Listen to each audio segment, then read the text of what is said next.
Jesus more.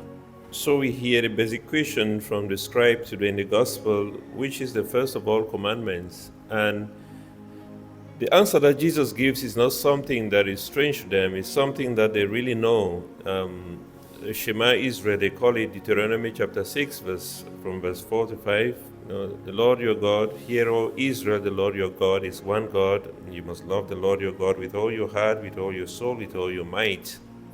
So they are very familiar with that because all of them are Jews. But also Jesus makes a combination of Deuteronomy, Shema Israel, but also Leviticus chapter 19, verse 18, where he says, you must love your neighbor as you love yourself. So this is very clear to them, to the Jews of the time, about these two laws. But the problem is that there was a tendency to ignore one, especially amongst the scribes, the Pharisees, and the elders, and their elders, the chief priests as well, that the concentration was more on love of God, even to the detriment of love of neighbor. So, for instance, when Jesus was in the temple and it was on the Sabbath, it will bring the combination of both, that the Sabbath is very important, but also love of God, love of neighbor is very important, that he could even heal people on a Sabbath. And that is why he was at loggerheads with the Pharisees, who really focused on the love of God, and they ignored somehow the love of neighbor. And Jesus tried to combine these two, and he combines it in the gospel of today. And he tells the scribe, you are not far from the kingdom, because he adds something that this is far more important than any Holocaust. The Holocaust and the sacrificial system of the Jews was not really part of the Mosaic law. It was something that was brought up after the Israelites had worshipped the golden calf. If you know the story of the golden calf in the desert, when they were at Mount Sinai and Moses had gone up and stayed for a long time, and when he came down, Aaron and the rest of the people, they had made a golden calf and they started to worship it.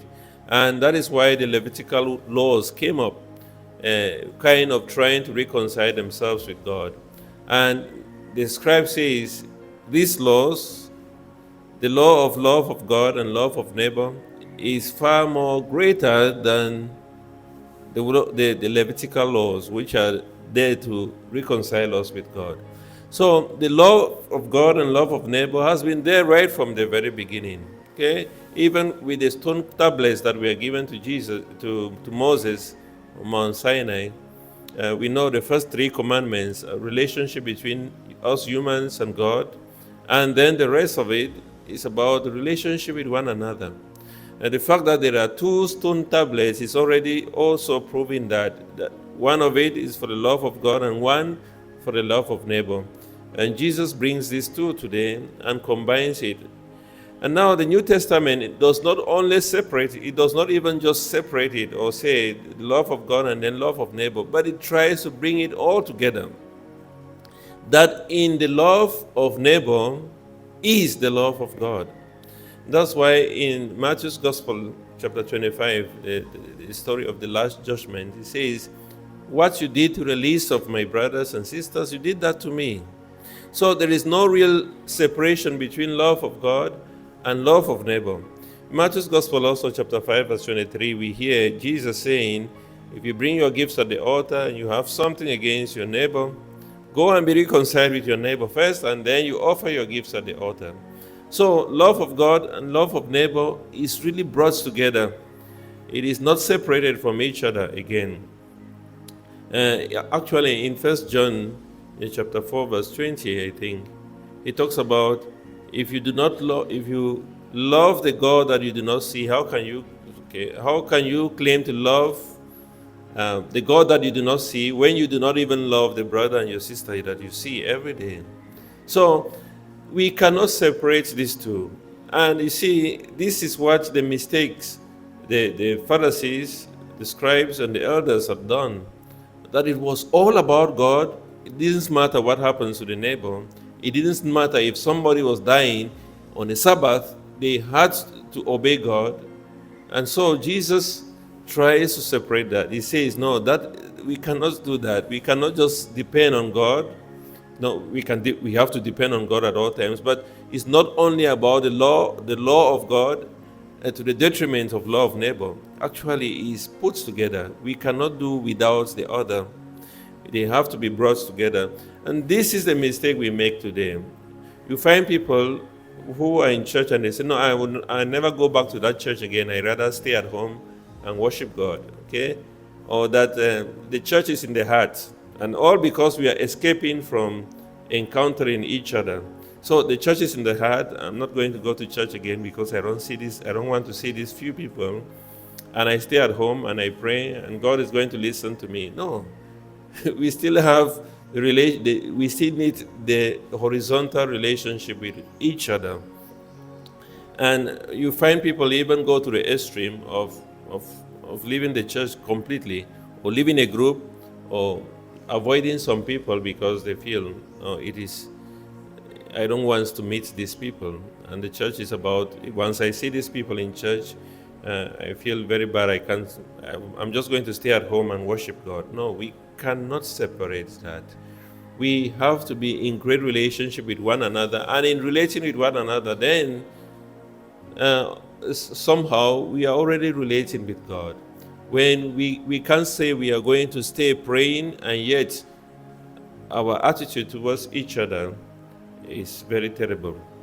And we can't just stay in a group where we say, okay, we are a prayerful group, but then we talk about each other and bring each other down. No, it cannot work like that. We can't stay at this level without relating with each other at this level. No, we have to relate with each other. And in relating with each other, somehow we are already offering sacrifice of love to God. So my dear friends, let us remember Jesus saying today in the gospel, this is far more greater than any sacrifice. The love of God and the love of neighbor. We cannot separate that. They are one and the same. Once we begin to love one another, it is already an expression of love for God. And in fact, in each and every one of us is the Spirit of God. We are all made in God's image and likeness.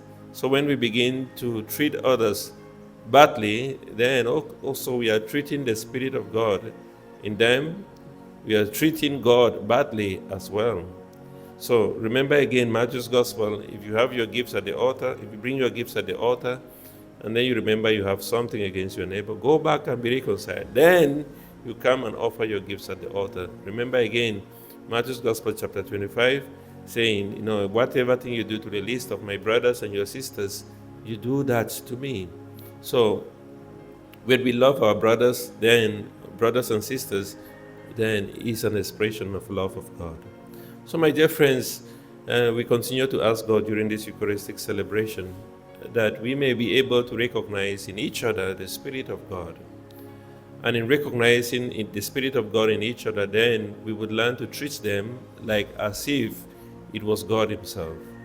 So it's important that we be able to recognize that, so that we will not see each other as enemies, but we'll see each other as a gift.